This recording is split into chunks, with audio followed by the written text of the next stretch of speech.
Assalamualaikum warahmatullahi wabarakatuh. Perkenalkan, nama saya Yunita, mahasiswa Institut Islam Al-Mujadid Sahabat semester 2, Prodi Hukum Ekonomi Syariah, Fakultas Ekonomi dan Hukum Islam. Di sini saya akan mempresentasikan tugas mata kuliah fikih, ibadah, dan praktik yang bertemakan pernikahan dan prinsipnya. Bab 1, pendahuluan latar belakang. Pernikahan adalah salah satu momen yang paling penting dalam kehidupan seseorang. Pernikahan bukan hanya sekedar ikatan antara dua orang, tetapi juga merupakan ikatan antara dua keluarga dan komunitas. Dalam masyarakat Indonesia, pernikahan memiliki nilai yang sangat tinggi dan dianggap sebagai salah satu tahap penting dalam kehidupan seseorang. Pernikahan dianggap sebagai cara untuk membangun keluarga yang harmonis dan bahagia. Namun, pernikahan juga memiliki tantangan dan hambatan yang harus dihadapi oleh pasangan. Salah satu tantangan yang paling besar adalah bagaimana mempertahankan cinta dan komitmen dalam pernikahan. Dalam beberapa tahun terakhir, angka perceraian di Indonesia telah meningkat secara signifikan. Hal ini menunjukkan bahwa pernikahan bukanlah sesuatu yang mudah dan memerlukan usaha dan komitmen yang kuat dari kedua belah pihak.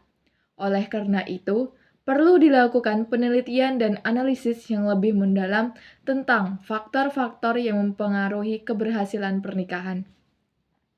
Penelitian ini bertujuan untuk mengidentifikasikan faktor-faktor yang mempengaruhi keberhasilan pernikahan dan memberikan rekomendasi bagi pasangan yang ingin membangun pernikahan yang harmonis dan bahagia.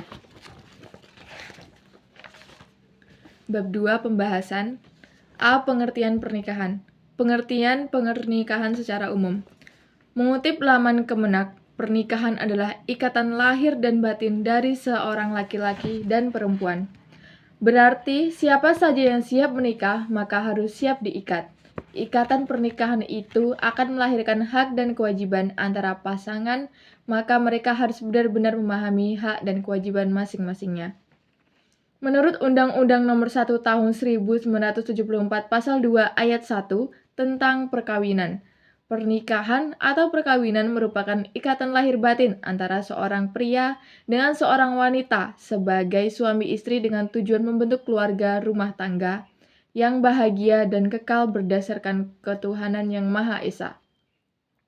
Sementara itu, dalam Kamus Besar Bahasa Indonesia, nikah diartikan sebagai perjanjian antara laki-laki dan perempuan untuk bersuami istri dengan resmi atau pernikahan.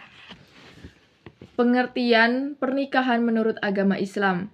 Dikutip dari buku Hukum Perkawinan oleh Tino Dwi Cahyani, pernikahan diambil dari bahasa Arab yang terdiri dari dua kata, yaitu zawaja dan nakaha.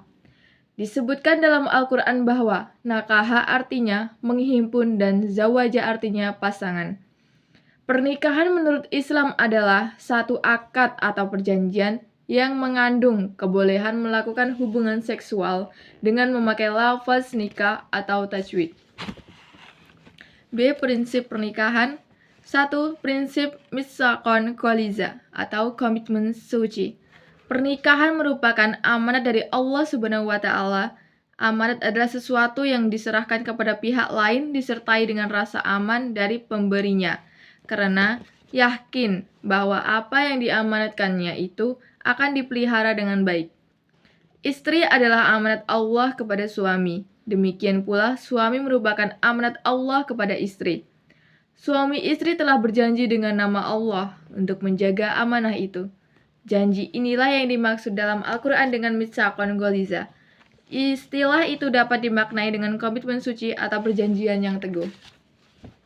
Yang kedua, mawadah warohmah atau cinta dan kasih yang tak tertepi. Mawadah warohmah terbentuk dari suasana hati yang penuh keikhlasan dan kerelaan berkorban demi kebahagiaan bersama. Sejak akad nikah, suami istri seharusnya telah dipertautkan oleh perasaan mawadah warohmah, sehingga keduanya tidak mudah goyah dalam mengarungi samudera kehidupan rumah tangga yang seringkali penuh gejolak. Yang ketiga, prinsip muasyarah bil ma'ruf atau perilaku santun dan beradab. Dalam relasi pernikahan, Islam mengajarkan suami agar memperlakukan atau menggauli istrinya dengan penuh kelembutan dan kesopanan, jauh dari segala bentuk kekerasan dan kebiadaban. Sebaliknya, istri pun demikian. Masing-masing hendaknya menjaga tata krama dan adab sopan santun sesuai ajaran agama. Jelas bahwa dalam pernikahan Islam tidak diperbolehkan sedikit pun adanya KDRT atau kekerasan dalam rumah tangga, baik dalam bentuk fisik, psikis, seksual, dan ekonomi. Kemudian yang keempat, prinsip musawah atau kesetaraan dan keadilan gender. Kebahagiaan hidup dalam pernikahan hanya dapat diwujudkan dalam kehidupan keluarga, manakala suami istri berada pada posisi yang setara dan sederajat.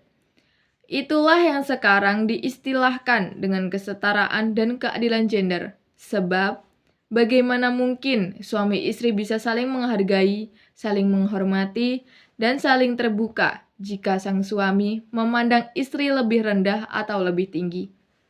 Atau sebaliknya, istri memandang suami lebih tinggi atau lebih rendah. Keduanya harus memandang satu sama lain sebagai manusia utuh yang dihargai dan dihormati apapun posisi dan statusnya. Kemudian yang kelima, prinsip musyawarah, yaitu komunikasi yang hangat dan intens. Membangun komunikasi yang hangat dan intens di antara suami istri menjadi kunci kebahagiaan dalam perkawinan. Masalahnya, kebanyakan kita lebih mudah dan juga lebih suka membangun hubungan yang hangat dengan orang lain ketimbang dengan pasangan sendiri. Memang tidak mudah, tapi komunikasi harus dibangun dan dilanggengkan sepanjang hayat dengan pasangan. Bab 3 penutup. A. Kesimpulan. Pernikahan adalah salah satu momen yang paling penting dalam kehidupan seseorang. Pernikahan bukan hanya sekedar ikatan antara dua orang, tetapi juga merupakan ikatan antara dua keluarga dan komunitas. Dalam membangun pernikahan yang harmonis dan bahagia, pasangan perlu memiliki komitmen, komunikasi, cinta, dan kesabaran yang kuat. Dengan demikian, pasangan akan lebih mampu menghadapi tantangan dan hambatan dalam pernikahan dan membangun kehidupan yang bahagia dan harmonis. B. Saran. Disarankan kepada pemerintah untuk memberikan pengarahan dan sosialisasi pentingnya kematangan mental dalam pernikahan untuk mencegah meningkatnya pernikahan usia dini. Dan kepada perempuan yang masih di bawah umur untuk memikirkan keputusan menikah di usia yang masih muda. Karena usia tersebut masih sangat rentan untuk melakukan pernikahan. Bagi masyarakat khususnya orang tua agar mampu memberikan nilai-nilai filosofis dalam pernikahan, bahwa pernikahan bukan hanya soal pemenuhan nafsu dan ekonomi saja, tetapi juga menjaga ibadah kepada Allah Subhanahu wa Ta'ala. Sekian presentasi dari saya. Bila ada salah kata, saya mohon maaf. Saya akhiri. Wassalamualaikum warahmatullahi wabarakatuh.